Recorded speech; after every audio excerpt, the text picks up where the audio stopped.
कारण घरातल्या आई बापांच्या मनामध्ये असलेली सेक्युलरिझम नावाची बांडगुळ कीड जोपर्यंत घरातला आई बाप कट्टर होत नाही ना तोपर्यंत माझ्या ताईसारखी एकही रणरागिणी तयार होणार नाही.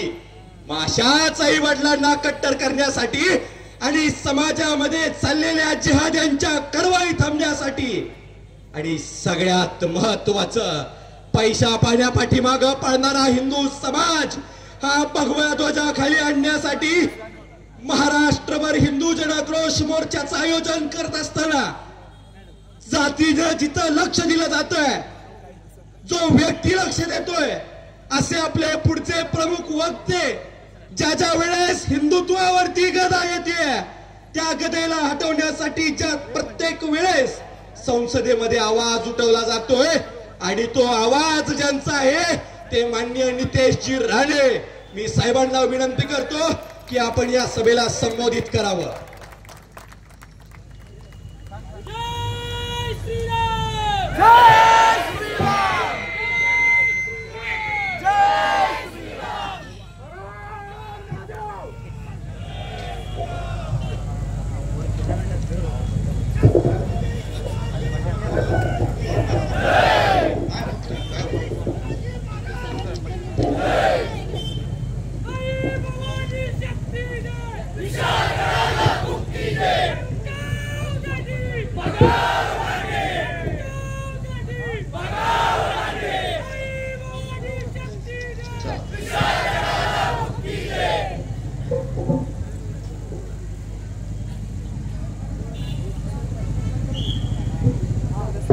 मंचावर उपस्थित असलेले सन्मान्य खासदार साबळे साहेब, मंचावर उपस्थित असलेली माझी कडवट हिंदुत्वादी ठाकूरताई, उपस्थित असलेले सर्व हिंदू बंधू भगिनींनो आणि माझे सर्व तरुण मित्रांनो, आज आपल्या पुलूसमध्ये हिंदू जन आक्रोश मोर्चा सकल हिंदू समाजाच्या वतीने आयोजित करण्यात आलेला आहे आणि त्यासाठी आपण सगळेजण आम्ही तिघही काय बोलतोय हे ऐकण्यासाठी इथे आलेला. मागे असलेला बॅनर आणि त्याच्यावर असलेले फोटो मी आयोजकांना थोडं बघितल्यावरच सांगणार होतो की हा बॅनर जरा अजून थोडा मोठा करून ठेवा, कारण का येणाऱ्या काळामध्ये ह्याच्यावरचे फोटो आता वाढत जाणार आहे. अशाच पद्धतीने माझ्या हिंदू भगिनी लव जिहादच्या शिकार होत राहतील आणि आपण सगळेजण फक्त अशा पद्धतीचे मोर्चे काढत राहणार, अशा पद्धतीच्याच घोषणा देत राहणार आणि देवाकडे प्रार्थना करत राहणार की आई भावांनी शक्ती दे आणि विशालगडला मुक्ती दे. म्हणजे सगळं काय आई भावांनीच करायचं आणि आम्ही नुसत्या घोषणा द्यायच्या, आम्ही काय करायचं नाही. म्हणून हा बॅनर थोडा अजून मोठा केला ना तर चांगला होईल, कारण का काही आता जसे आठवडे जातील तसे हे जिहादी आपल्या एक एक बहिणींना टार्गेट करणार लव जिहादच्या नावाने आणि मग एक दिवस तुमच्या आयुष्यामध्ये उजळेल जेव्हा तुम्हाला सांगितलं जाईल की आता ह्या देशामध्ये, तुमच्या भारत देशामध्ये गणेश चतुर्थी साजरी करायची नाही, नवरात्र साजरे करायची नाही, तुमच्या घरातली मंदिरं हे ठेवायचे नाही, पूजा प्रार्थना करायचं नाही, देशामध्ये या पुलुसमध्ये कुठेही भगवा झेंडा दिसता कामा नये. ज्या देवतांना आपण पूजतो त्या कुठल्याही मूर्त्या तुमच्या इथे दिसता कामा नये. आणि तुम्हाला असंही सांगितलं जाईल की हा तुमचा भारत देश आता इस्लाम राष्ट्र झालेला आहे, म्हणून तुम्हाला असलेली तुमची सगळी नावं बदलून आता इस्लामच्या प्रमाणे ठेवायला लागतील. आणि ह्या देशामध्ये तुम्हाला राहायचं असेल तर तुम्हाला इस्लाम धर्मामध्ये धर्मांतर केल्याशिवाय तुम्ही या पुलुसमध्ये, या महाराष्ट्रात, या भारतात तुम्ही राहू शकणार नाही. अशा पद्धतीच्या दिवसासाठी तुम्ही सगळेजण कदाचित थांबला असाल तर बांधवांनो, भगिनीनो आणि माझ्या हिंदू मित्रांनो, तो दिवस निश्चित पद्धतीने लांब नाहीये, फार जवळ येतोय. कारण का जसं आमच्या ताईने विचारलं ते बाबा एवढेच जमले आहेत, ते पण ताई तुला आश्चर्य वाटत नाही, जास्त जमले, जास्त जमले. असं कसं? माझ्या घरातली मुलगी गेली नाही ना. जे म्हण आहे ना, छत्रपती शिवरायांनी जन्माला यावं पण शेजारच्या घरी, आमच्या घरात नको. आम्हाला काय पडलेलं आहे? मरतायत ना हिंदू. लव जिहाद, लँड जिहाद, वक्फ बोर्डच्या नावाने मरतायत. आम्हाला काय पडलेलं आहे त्याच्यात? आमची संख्या हळूहळू कमी होते आहे हिंदू राष्ट्रामध्ये. आजच्या काळात आज आपण 89% आहोत भारत देशामध्ये, 89%. आता हे लोक असंच लँड जिहाद, लव जिहाद करत राहिले, वक्फ बोर्ड करत राहिले तर आपण येऊ 30-40%वर. आणि मग आपल्याच हिंदू राष्ट्रामध्ये, आपल्याच देशामध्ये एक दिवस बांगलादेशचे व्हिडिओ तुम्ही अतिशय नीट पद्धतीने पहा. सुंदर व्हिडिओ येत आहेत. किती सुंदर आहे, आनंद वाटतोय ना बघण्याचा, उत्साह वाटत असेल. कसं हिंदूंना मारलं जात आहे, ठेचून ठेचून हिंदूंना असं लटकवतायत आणि प्रत्येक जण येऊन वस्त्रा मारतोय त्यांच्यावर, वस्त्रा थुकतात त्यांच्यावर, हिंदूंच्या शरीरांवर. किती आनंद वाटतोय ना बघण्यासाठी. उद्या आपलं पण असंच होणार आहे. काय वेगळं होणार आहे? तेच होणार आहे. जावा मंदिरात, सगळ्या मंदिरं तोडली जात आहेत. ज्या मूर्त्यांसमोर तुम्ही नतमस्तक होता, देवी देवतांच्या समोर, हिंदू देवतांच्या समोर तुम्ही जे काय प्रार्थना करता ना, ते बांगलादेशमध्ये जाऊन बघा, सगळे तोडफोड चालू आहे. असे लाताने तुडवतायत कुठे आपल्या मूर्त्या, लाताने तुडवतायत. मग इस्कॉनचं मंदिर असो, गणपतीचे मंदिर असो, गौतम बुद्धांचा विहार असो, लाताने तुडवण्याचं काम चालू आहे. तेच आपलं होणार आहे. चालेल ना? आपल्याला काय फरक पडतोय? आपल्याला काय फरक पडतच नाही. आपल्याला चटका लागतच नाही. कारण का चटका लागेपर्यंत आपल्या हातात काय राहणारच नाही. आणि आम्ही लोक फिरतोय आपला चार्जर लावत लावत, कुठे चुकून गिझर ऑन झाला काय हे तपासायला लागतोय, चार्ज होतोय का, स्वतःनी काय करतात का. आता काय आपल्याला कायदे लागतात ना, आपल्या माता भगिनींचं संरक्षण करण्यासाठी कायदे लागतात. लव जिहादचा कायदा लागतो, अतिक्रमणाचा कायदा लागतो, वक्फ बोर्डला आपल्या हक्काच्या घराच्या बाहेर वक्फची प्रॉपर्टी लिहून जातात, तरी आपण काय बोलायचं नाही, चुकून पण काही बोलू नका. काय फरक पडतोय? त्यांचा बापाचा देश आहे ना, त्यांच्या बापाचा देश आहे. तुमची सगळ्यांची अगर तयारी असेल इस्लाम राष्ट्रामध्ये राहण्याची तर बिलकुल चिंता करू नका. त्याच दिशेने आपण चाललेलो आहे. काही चिंता करू नका. सुखरूप आम्ही तिघं बडबडतो, पोटतिडकीने बोलतो. आमच्या या हिंदुत्ववादी संघटनेचे कार्यकर्ते तुमच्या मागे फिरतील की बाबा मोर्चाला या, मोर्चाला या, बघताय काय, सामील व्हा, बोलत राहतात. आपलं काय पडलेलं आहे? आपल्याला पडलंच नाही ना काय. कारण आपण पेटतच नाही. आमच्या ताईंनी प्रश्न विचारला बरोबर होत.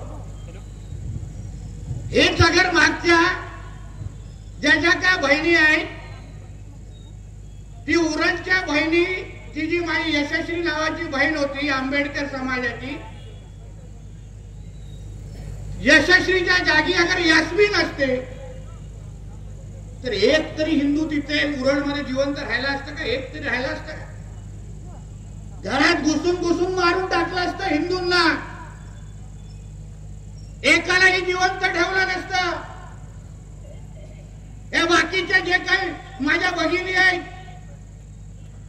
त्या अगर मुसलमान धर्माच्या अगर असत्या ना, त्या मुसलमान तरुणांनी जिवंत ठेवलं नसतं, कोणाला पेटून उठले असते इस्लामच्या नावाने.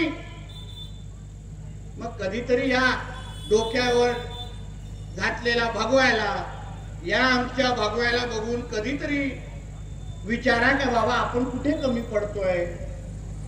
संख्येने कमी पडतोय की ताकदीने कमी पडतोय की आपल्याला आपल्या धर्माचं काय पडलंच नाही? काय पडलंय आपल्याला धर्माचं? आपला धर्म, आपली लोकसंख्या आपल्या नजरेच्या समोर संपूर्ण कमी केली जाते आणि आपण कोण काय बोलत नाही, कोण त्यांच्या अंगावर जात नाही. मारून टाकण्याचा कार्यक्रम सुरू आहे, मारून टाकण्याचं. तरीही आपण काय बोलण्याचा तयारीमध्ये नाही आहोत. अशा पद्धतीचा झोपलेला हिंदूला आता कुठलं वॅक्सिन घेऊन जागा करायचं हे तुम्ही विचारा एक दुसऱ्याला. कारण आपण ज्यांच्या विरुद्ध लढतोय ते काय तुम्हाला रोटी कपडा मकान पर्यंत थांबत नाही आहेत. ते काय तुमच्या सारखं फावल्या वेळामध्ये मंदिरात जाऊन बसत नाही आहेत. ते सकाळी जाग येईपासून ते रात्री झोपेपर्यंत त्यांच्या डोक्यामध्ये फक्त एकच विचार की मी माझा इस्लाम धर्म कसा वाढवणार, एकच विचार, दुसरा कुठलाच विचार नाही. का त्यांच्यामध्ये गरिबी नाही, काय त्यांच्यामध्ये बेरोजगारी नाही, काय त्यांचे काही प्रश्न नाही, त्यांना काय अडचणी नाही, त्यांचा काय पूर्ण 2 वेळाची बिर्याणी त्यांना खायला मिळते का? पण तरी पण धर्माचा जेव्हा विषय येतो तेव्हा काय नजरेसमोर ठेवत नाही. मी माझ्या इस्लाम धर्मासाठी जे काय असेल ते पणाला लावेन, जेवढा शक्य आहे तेवढा संघटित होईल. असा अगर ते लोक बोलत असतील तर माझ्या हिंदू समाज नेमकं कशासाठी थांबलाय हा प्रश्न विचारण्यासाठी आम्ही इथे आलेलो.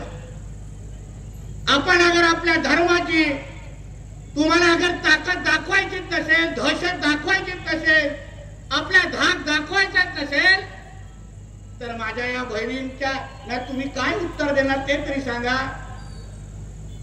त्या बिचारा एक शाळेकडे उद्या जाण्यासाठी घाबरतील, नोकरी करण्यासाठी घाबरतील. त्यांचे आई वडील बोलतील ते अगं बाहेर जाऊ नकोस, बाहेर गेलीस तर परत येण्याची गॅरंटी नाही. हे काय जिहादी बडवे कुठे शाळेकडे भेटतात, कॉलेजकडे भेटतात आणि त्यांना माहिती असतं हिंदू मुलीला फसवलं काय होत नाही, माझं काय होणार, हे काय करणार, माझं काय करू शकतात, काय करू शकत नाही. असंख्य वेळा जेव्हा महाराष्ट्रामध्ये फिरत असताना आमच्याकडे असेही केसेस येतात जिथे मुलगा हिंदू आहे आणि मुलगी मुसलमान असते. तेव्हा मी तुम्हाला सांगतो, साबळेजींना विचारा, आम्हाला पोलिसांना सांगायला लागतं की त्या हिंदू मुलाला संरक्षण द्या. असंख्य वेळी असं होतंय जेव्हा कुठल्याही मुसलमान मुलीला हे आमचे हिंदू मुलाच्या बरोबर प्रेम प्रकरण येतं तेव्हा त्याला ठेचून मारलं जातं, तो गायब होऊन जातो. असे असंख्य प्रकार माझ्या नजरेसमोर आलेले आहेत. म्हणून मला माझ्या हिंदू समाजाला विचारायचं आहे, तुम्हाला अगर तुमचा धाक आणि दरारा अगर तयारच करायचं नसेल, आपण हिंदू म्हणून आपला दरारा करून त्यांना नजरेसमोर त्यांच्यामध्ये धर्म मारून घेण्यासाठी तुम्ही तयार व्हा, त्याच्यामध्ये कोणच वाचू शकणार नाही. काय का लव्ह जिहाद असेल, लँड जिहाद असेल, वक्फ बोर्ड असेल, हे सगळ्याचं सगळं षडयंत्र आहे. बांधवांनो समजून घ्या. हे लोकांना 2047 पर्यंत जेव्हा पॉप्युलर फ्रंट ऑफ इंडिया ही एक दहशतवादी संघटना आहे, ह्यांच्या कार्यकर्त्यांना जेव्हा पुण्यामध्ये पकडलं गेलं NIA माध्यमातून, तेव्हा NIA ला त्यांनी एक स्टेटमेंट दिली. त्यांनी स्पष्ट त्या NIA स्टेटमेंट मध्ये त्यांनी सांगितलं की आम्हाला 2047 पर्यंत कुठल्याही परिस्थितीमध्ये हिंदू आमच्या बरोबर आले तर त्यांचं धर्मांतर करू, नाहीतर त्यांना मारून टाकू, पण 2047 पर्यंत आम्हाला हा भारत देश इस्लाम राष्ट्र करायचाच आहे. या उद्दिष्टाने ते सगळा कार्यक्रम त्यांचा सुरू आहे. आमच्या हिंदूची संख्या, लोकसंख्या कमी करायची आणि मग एक दिवस या भारताला इस्लाम राष्ट्र बनवून टाकायचा. या उद्दिष्टाने अगर ते चालत असतील तर बांधवांनो, भगिनींनो आणि माझ्या तरुण मित्रांनो, तुम्ही अगर सतर्क राहिला नाही तर एक दिवस हा डोक्यावर भगवा काढण्याची पण तुमची हिंमत होणार नाही. ही माझं वाक्य तुम्ही लक्षात ठेवा. कारण का त्यांच्या इस्लाम मध्ये ज्या ज्या गोष्टी लिहिल्या त्या इस्लाम मध्ये सरळ स्पष्ट लिहिलंय की इस्लाम धर्म सोडून कुठलाही दुसरा धर्म मानायचा नाही. त्यांचा एक अल्लाह सोडून कुठलाही दुसऱ्या देवी देवताला मानायचं नाही. ते मूर्ती पूजा तर ते लोक त्यांच्या धर्मामध्ये मानतच नाही. मूर्ती हा विषय त्यांच्याकडे नसतो. म्हणून त्या गोष्टी तुम्ही बांधून ठेवा. आपल्याकडे बघा, हे कुठे कुठे आमच्याकडे कधी कधी घोषणा येतात जोरजोरात, शिवशक्ती नाही, काय येतं शिवशक्ती नाही, जय भीम जय भीम. वा, मला तो फार हसायला येतोय. जय भीम जय भीम हे कधीपासून झालं?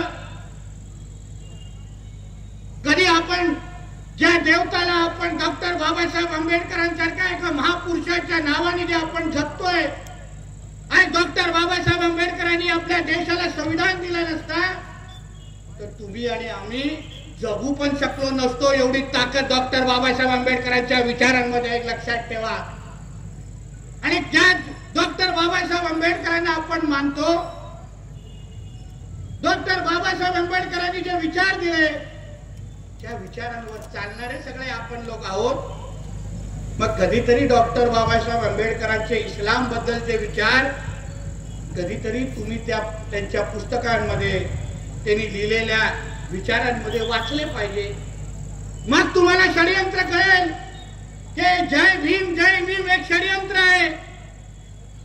हिंदूंना एकटं पाडायचं, माझ्या आंबेडकरी समाजाच्या लोकांचा वापर करायचा, हा त्यांचा एक षडयंत्र आहे. तुम्हाला मी सांगून ठेवतो. मी मुद्दामून तुमच्या समोर डॉक्टर बाबासाहेब आंबेडकरांनी थॉट्स ऑन पाकिस्तान नावाचं एक पुस्तक लिहिलेलं, त्याचं मराठी भाषांतर केलेलं पुस्तक माझ्याकडे आहे. आता आपण डॉक्टर बाबासाहेब आंबेडकरांचा विचार अगर प्रत्येक शब्द अगर आत्मसात करून अगर आपण जगत असाल तर डॉक्टर बाबासाहेब आंबेडकरांनी नेमका इस्लाम बद्दल नेमकं काय लिहिलेलं हे जेव्हा तुम्ही ऐकाल ना, तेव्हा तुम्हालाही वाटेल की बाबा आपण कुठेतरी चुकलेलो आहे. डॉक्टर बाबासाहेब आंबेडकर खंड ह्या जे थॉट्स ऑन पाकिस्तानच्या खंड 8 पान नंबर 292 मध्ये काय लिहितात? इस्लामच्या सिद्धांतापैकी एक सिद्धांत असा आहे की ज्या देशात इस्लामिक राजवट नाही अशा देशात जर इस्लामिक कायदा आणि त्या देशाचा कायदा त्यांच्यात विरोध आला तर, त्या देशाच्या कायद्यात त्यांच्यात विरोध आला तर देशाच्या कायद्यापेक्षा इस्लामिक कायदा वरचढ ठरेल. म्हणजे संविधान मानायचं नाही, इस्लामिक कायदा वरचढ ठरेल. पुढे लिहितात त्यावेळी मुसलमानांसाठी इस्लामिक कायद्याचं पालन करणं आणि त्या देशाच्या कायद्याचं उल्लंघन करणं हे इस्लाम अनुसार न्याय ठरेल, हे डॉक्टर बाबासाहेब आंबेडकरांनी लिहिलेलं आहे. आता तरी समजून घ्या. म्हणजे तुम्हाला या ज्या कायद्यामध्ये इस्लाम कायदाच नसेल त्या कायद्याला आपण मानायचंच नाही.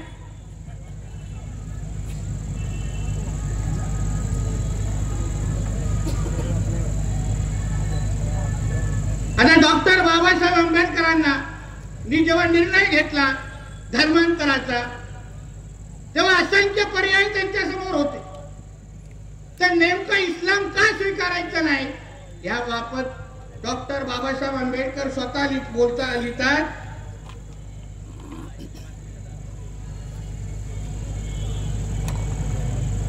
डॉक्टर बाबासाहेब आंबेडकर स्वतः लिहितात, पान क्रमांक 289 आणि 290, ज्यांच्या धार्मिक भावना आणि व्यवहार यात हात घालणं अत्यंत धोक्याचं आहे, असा जर कुठला समाज असेल तर तो मुसलमान होय. हे डॉक्टर बाबासाहेब आंबेडकरांनी इस्लाम न स्वीकारण्याचे कारण दिलेलं आहे. आता जे आपण वारंवार जय भीम बोलणाऱ्या लोकांनी बौद्ध धर्माबद्दल यांनी काय केलेलं आहे, आपल्या गौतम बुद्धांच्या पुतळ्यांच्या यांनी काय अवस्था केली तुम्ही बांगलादेशमध्ये पाहत असाल. आणि मग डॉक्टर बाबासाहेब आंबेडकरांनी आपल्या ह्या पुस्तकामध्ये 6 जून 1950 रोजी डॉक्टर बाबासाहेब आंबेडकर यांनी YMBM कोलंबोद्रा आयोजित विश्व बौद्ध भारतृत्व संमेलन केलेल्या भाषणात ते म्हणाले आहेत, विदेशी आक्रमणापैकी मुसलमान द्वारा बौद्ध धर्माला अधिक झळ पोचलेली आहे. मुसलमान लोक प्रतिमा व मूर्तीचे विरोधक आहेत. त्यांनी बुद्धांच्या मूर्ती तोडफोड केली व भिक्षूंना ठार मारलेला आहे. त्यांनी नालंदाचा विशाल बौद्ध विश्वविद्यालय सैनिकी किल्ला समजून व चिवरधारी भिक्षुकांचे सैनिक समजून त्यांचा संहार केला. जे भिक्षुक त्या भीषण रक्तपातातून वाचले ते नेपाळ, तिबेट, चीन इत्यादी देशात पळून गेलेले आहे. हे ह्यांचे बौद्ध धर्माबद्दल या जिहाद्यांची मानसिकता ते डॉक्टर बाबासाहेब आंबेडकरांनी स्वतःच्या पुस्तकामध्ये लिहून ठेवलेले आहे.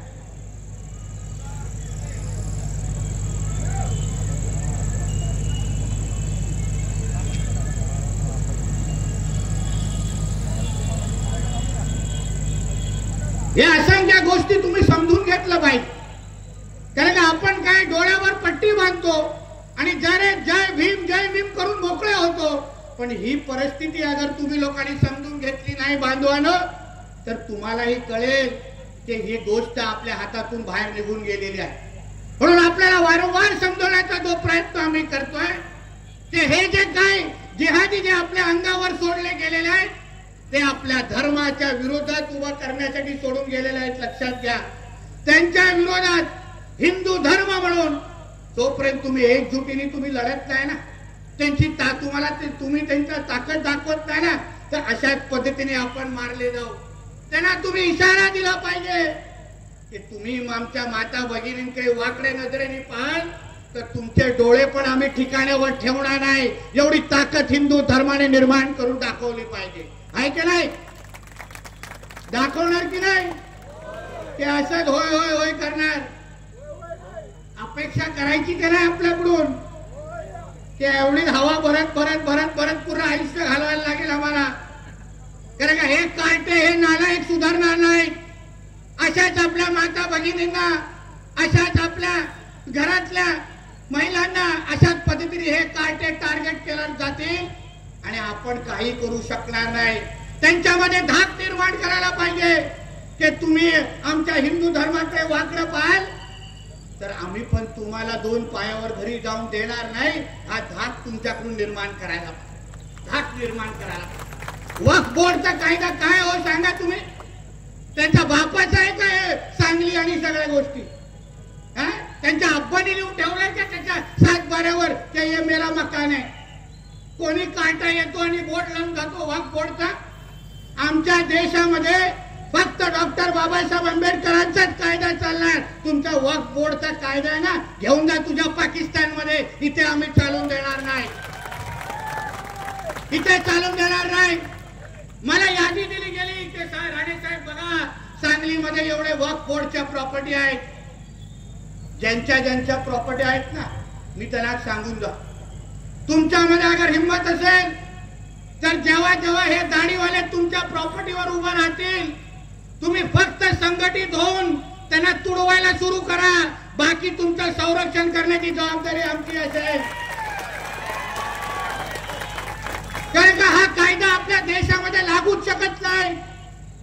अहो, जे जे इस्लाम राष्ट्र आहे, पाकिस्तान असो, अफगाणिस्तान असो, बांगलादेश असो, अहो इस्लाम राष्ट्रामध्ये अगर अशा पद्धतीचे वक्फ बोर्डचे अगर कायदे नसतील तर यांच्या बापाचा देश आहे का ते हे लोक आपल्या इथे इथे येऊन ही दादागिरी करणार? वक्फ बोर्डचं काय करायचंय ते आता तुम्ही संसदेमध्ये बघतच असाल.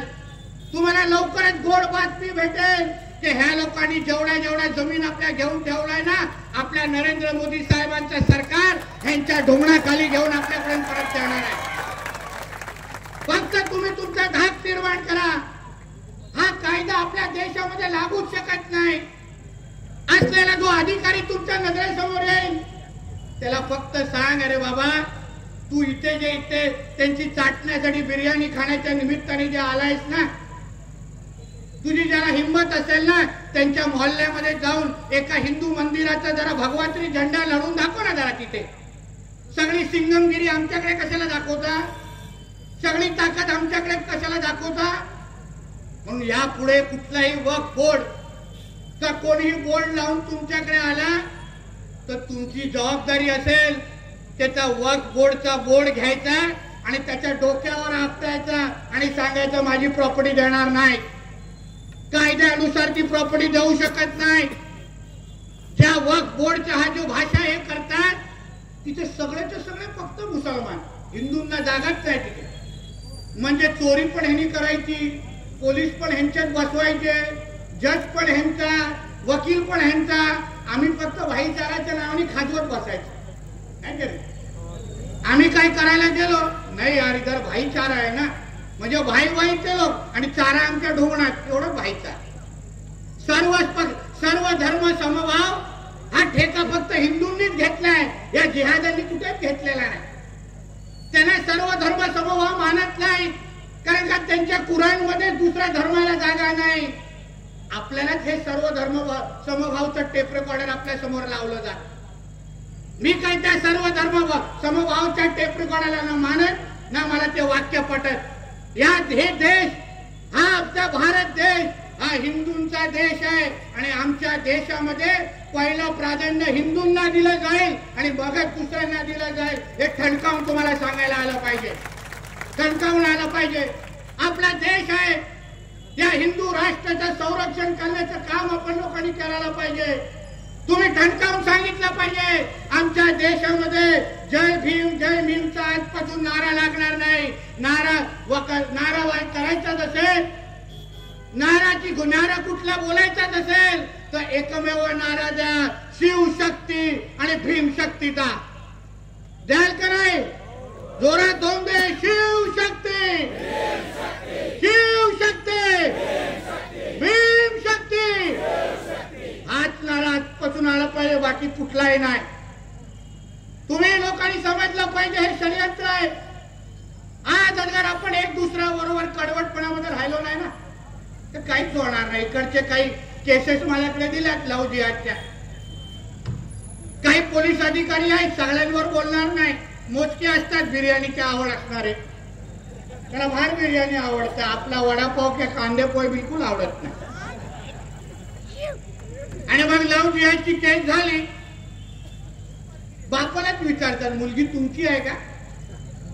मग त्याला जरा उलट विचार ना, तू पण आमचाच आहेस ना, त्या बाहेरून आणलेला आहेस, आमचाच खातोस ना? आमच्या पगारावर राहतो ना. हे जे काय युनिफॉर्म घातलाय, हे जे काय आमदार पद लावलंय, हे जे काय खासदार पद लावलंय ना, त्याच्या अगोदर आम्ही सगळेजण हिंदू आहोत हे लक्षात ठेवून जेव्हा तुम्ही जगाल तेव्हा ही तुमचीच आहे ना हे विचारायला कधी तुम्ही हिंमत करणार नाही. आणि मग लव जिहादची केस झाल्यानंतर केस घ्यायला तासन तास लावायची आणि मग सगळा ते काय ह्युमन राईट बीट गेल्यानंतर मग ती काय केस दाखल करायची. इकडच्या पोलीस खात्यातल्या काही अधिकाऱ्यांना सांगितलं सरकार हिंदुत्ववादी आहे, गृहमंत्री आमचे देवेंद्र फडणवीस साहेब आहे, तुम्हाला अगर त्या पोस्टिंगवर अगर मजा येत नसेल ना तर अशी सगळी मस्ती करा, मग तुम्हाला अशा जिल्ह्यामध्ये घेऊन जाऊ ना ते बायकोला फोन पण लागणार नाही. कारण का आमच्या हिंदूंवर कोणीही वाकड्या नजरेने पाहायचं नाही. लक्षात ठेवा, कुठल्याही माझ्या भगिनींचा केस अगर पुढच्या वेळी अगर पोलीस स्टेशन मध्ये आलं आणि ती पहिल्या अर्ध्या तासामध्ये अगर ती केस दाखल झाली नाही ना तर 3 तासात नितेश राणे तुमच्या पोलीस स्टेशन मध्ये येऊन धिंगाणा घालेल. एक लक्षात ठेवा, एक लक्षात ठेवा, सोडणार नाही. हे कोणाला काही धमकी देत बसत नाही. पण शेवटी आमच्या अस्तित्वाचा प्रश्न आहे, आम्हाला मारलं जात आहे.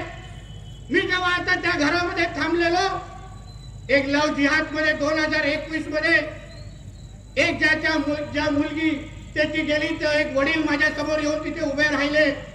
माझी सैनिक काय करायची असतील इथे कुठेतरी, माझी सैनिक काय माझ्या समोर उभे राहिले. मग त्यांच्या डोळ्यात अश्रू येत होते, मला बोलू पण शकले नाही बिचारे. त्यांची मुलगी लव जिहाद मध्ये गेली आणि त्या बापाची जरा भावना समजून घ्या म्हणून पोलिसांना सांगेन हे अशा पद्धतीचे अश्रू परत माझ्या इकडच्या कुठल्याही हिंदूच्या मुलीच्या वडिलांच्या डोळ्यातून आले तर त्याच्यापेक्षा दुप्पट अश्रू तुमच्याकडून डोळ्यातून काढण्याची गॅरंटी मी इथे तुम्हाला देऊन जात. मी काय गप्प बसणार नाही. आमचं काय फक्त निवेदनापुरता मी काय माणूस नाही आणि ही भाषा मला येत पण नाही निवेदनाची. आपला डायरेक्ट कार्यक्रम असतो, डायरेक्ट कार्यक्रम. मी काय इकडे तिकडे बघणारा नाही.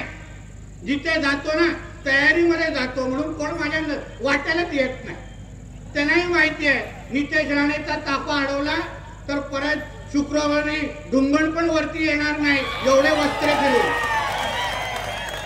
वस्त्रे फिरवून ढुंगणावर. मग माझ्यावर वाकडं जायचं नाही. आणि हे सगळे जे आज आलेले आहेत ना ते आमचे हिंदू आहेत. घरी जे बघतायत ना मला त्यांनाही सांगतो आजपासून हिंदू म्हणून तुमच्या पुरुष मध्ये ताटात फिरा. तुमच्याकडे कोण वाकड्या नजरेने बघितलं तर तुमचा एक भाऊ तुमच्यावर नजर ठेवून बसलाय हे तुम्ही लक्षात ठेवा. फक्त त्या पोलीस जो काय अधिकारी आहे की कोणी असेल त्याचं नाव आणि नंबर माझ्याकडे पाठवा. बाकीचा कार्यक्रम माझ्यावर सोडा, पूर्ण माझ्या. आणि हे कोण बाकीचे येणार नाही. तो मोहल्ल्या बिल्ल्यामध्ये कोण येत नाही. हे अब्बा डब्बा कोण येत नाही. आपल्या नजरेवर पण उभा राहत नाही. आम्ही हिंदू हृदय सम्राट बाळासाहेब ठाकरेंच्या तालमीत तयार झालेलो आहोत. एक लक्षात घ्या. हिंदुत्वाने आमचं काय रक्त काय लाल बिल नाही, डायरेक्ट भगवं टाकून देवाने वरतून पाठवलेलं आहे आम्हाला. म्हणून उगाच आमच्या भगवाच्या आडवं याल ना तर परत 2 पायावर जाणार नाही ना याची पूर्ण गॅरंटी तुम्हाला देऊन जातो. पूर्ण गॅरंटी, अर्धी पण नाही, पूर्ण. अशी स्कीम तुमच्या या मार्केटमध्ये पण भेटणार नाही. म्हणून जे काय समजायचे ते समजून घ्या. आम्ही काय परत हवा भरणं हा आपला काम नाही. तुम्ही एकदा ठरवा की हिंदू म्हणून तुम्ही या भागामध्ये आपण जे इथे वावरत असताना कुठलाही जिहादीचे नखरे सहन करायचे नाही. कुठल्याही जिहादाने कुठल्याही प्रकारची मस्ती अगर तुमच्या बरोबर केली तर सरकार तुमचा हिंदुत्ववादी आहे. इकडचा कुठलाही हिंदुत्ववादी कार्यकर्ता ह्याच्यामध्ये एवढी ताकद आहे की त्या अधिकाऱ्याला अशा जागेवर घेऊन जाऊ शकेल ना की तो परत तुमच्याकडे वाकड्या नजरेने बघणार नाही. फक्त तुमची एकजूट महत्वाची आहे बांधवानो. तुम्ही कुठेही एकजुटीमध्ये कमी पडू नका. तुमची धाक आणि दरारा तुमचा असला पाहिजे. त्यांनाही कळलं पाहिजे की कुठलाही मी हिंदू बहिणीच्या कडे वाकड्या नजरेने बघितलं हे एवढ्या मोठ्या संख्येने बाहेर येतील की माझा अब्बा पण मला वाचू शकणार नाही, एवढी ताकद तुम्ही या निमित्ताने इथे तयार करा. अहो, छत्रपती शिवरायांच्या समोर नतमस्तक होत असताना, अरे ज्या शिवरायांनी हिंदवी स्वराज्याची स्थापना करत असताना त्या मुघलांचं ऐकलं काय आपले महाराज? चिरले आहेत. ज्या ज्या आमच्या माता भगिनींना स्वराज्यामध्ये वाकड्या नजरेने बघितलं, तो जिहादी जिवंत ठेवला नाहीये आपल्या महाराजांना. आणि अगर आपण त्या महाराजांना आपला गुरु मानत असू, आपला बाप मानत असू ना, तर नुसतं त्यांच्या फोटो समोर नतमस्तक होऊन राहू नका. नुसतं त्यांच्या नावाचे बिल्ले फक्त लावू नका, गाड्यांवर आणि मोबाईलवर डीपी चिटकू नका. जेव्हा जेव्हा तुम्हाला संधी भेटेल, जेव्हा जेव्हा हिंदू समाजाकडे कोणी वाकड्या नजरेने बघेल, तेव्हा महाराजांची शपथ घ्या, ते तो कार्टा आणि तो जिहादी परत आपल्या पायावर घरी जाणार नाही, एवढी शपथ आजच्या निमित्ताने घ्या. आणि ताकदीने आपला हिंदू समाज म्हणून इथे जगायला शिका, एवढंच मी ह्या निमित्ताने सांगतो. परत एकदा आपण सगळ्यांकडून खूप अपेक्षा व्यक्त करतो, ते तुमच्या प्रत्येकाकडे माझ्या अपेक्षा आहेत. या माझ्या भावानी सूत्रसंचालन करणं, भावानी बरोबर सांगितलं. कशाला लागतात तुम्हाला साबळे बाहेरून येणारे? कशाला लागतात तुम्हाला नितेश राणे इथून भाषण करणारा? तुम्ही कार्यक्रम करू शकत नाही, तुम्ही ह्यांच्यावर धाक निर्माण करू शकत नाही, तुम्ही ह्या लोकांना इशारे आणि धमक्या देऊ शकत नाही. आम्ही हाव तिथे बसलेलो महाराष्ट्रामध्ये. हे राज्य, हा देश हिंदूंचा एक लक्षात घ्या, आणि हे जिहाद्या बाहेरून आलेले आहेत हेही लक्षात घ्या. तुम्ही जे कराल त्याला पूर्ण पद्धतीने पाठिंबा आमचा असेल. आणि या जिहाद्यांना तुमची लोकसंख्या कमी करण्यापेक्षा या जिहाद्यांना जे उरले सुरले आहेत ना, त्याला एकदम साफ करून टाका. काय गरज आहे आपल्याला इकडे? कशाला घाण पाहिजे आपल्याला? हा, कचरा काढतो ना झाडूनी घरात, त्या कचरा ठेवतो, मग उरले सुरले काय आहेत ना. मी तर ऐकले खूप लोकांची नावं पण नाही आहेत मतदान यादीमध्ये, अशा झुंडमध्ये फिरतात. धर्मांतर विधवांतर काही मदरसा बांधलेला आहे. कशाला घाण पाहिजे ही? कशाला घाण पाहिजे तुमच्या पुलूसमध्ये? हे असेच बांगलादेशीने रोहिंग्या मुसलमान घुसतात आणि मग उद्या पुलूसच आमचं आहे हे सांगायला मोकळे होतात. तसंच एक ठाण्याच्या ग्रामीण भागामध्ये एक छोटीशी घटना सांगतो. ठाण्याच्या ग्रामीण भागामध्ये एक गाव होतं. त्या गावामध्ये अशाच हिंदूंची संख्या आहे कमी करत करत गेले, आणि नंतर त्या गावाचं नाव बदलून अल शाम ठेवून टाकलं आणि हिंदू तिथून गायब करून टाकलं. हे असं अगर तुमच्या पुलूसचं काहीतरी मुसलमान नाव तुम्हाला बदलून घ्यायचं असेल होण्याच्या अगोदर ना, तुमचा धाक आणि दरारा तयार करा. तुम्ही काही चिंता करू नका. प्रशासन असेल, पोलीस असेल, हे सरकार जे राज्यामध्ये आहे, देशामध्ये आहे, ते हिंदूंचं सरकार आहे, हिंदूंचं हित पाहणारं सरकार आहे, आणि हिंदूंना सुरक्षित घरी पाठवणारं सरकार आहे. आम्ही जे काही हिंदुत्वादी कार्यकर्ते इथे आहोत, हे तुमच्यासाठी आपलं आयुष्य पणाला लावणाऱ्यापैकी आम्ही लोक आहोत, हे तुम्ही लक्षात ठेवा.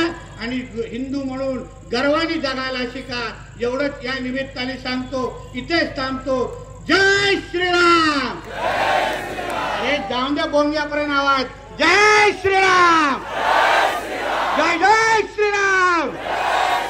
जय जय श्रीराम. शिव शक्ती, भीम शक्ती. त्यांच्या आली आमचा बजरंगबली, त्यांच्या आली, त्यांच्या आली. धन्यवाद. जय हिंद, जय महाराष्ट्र.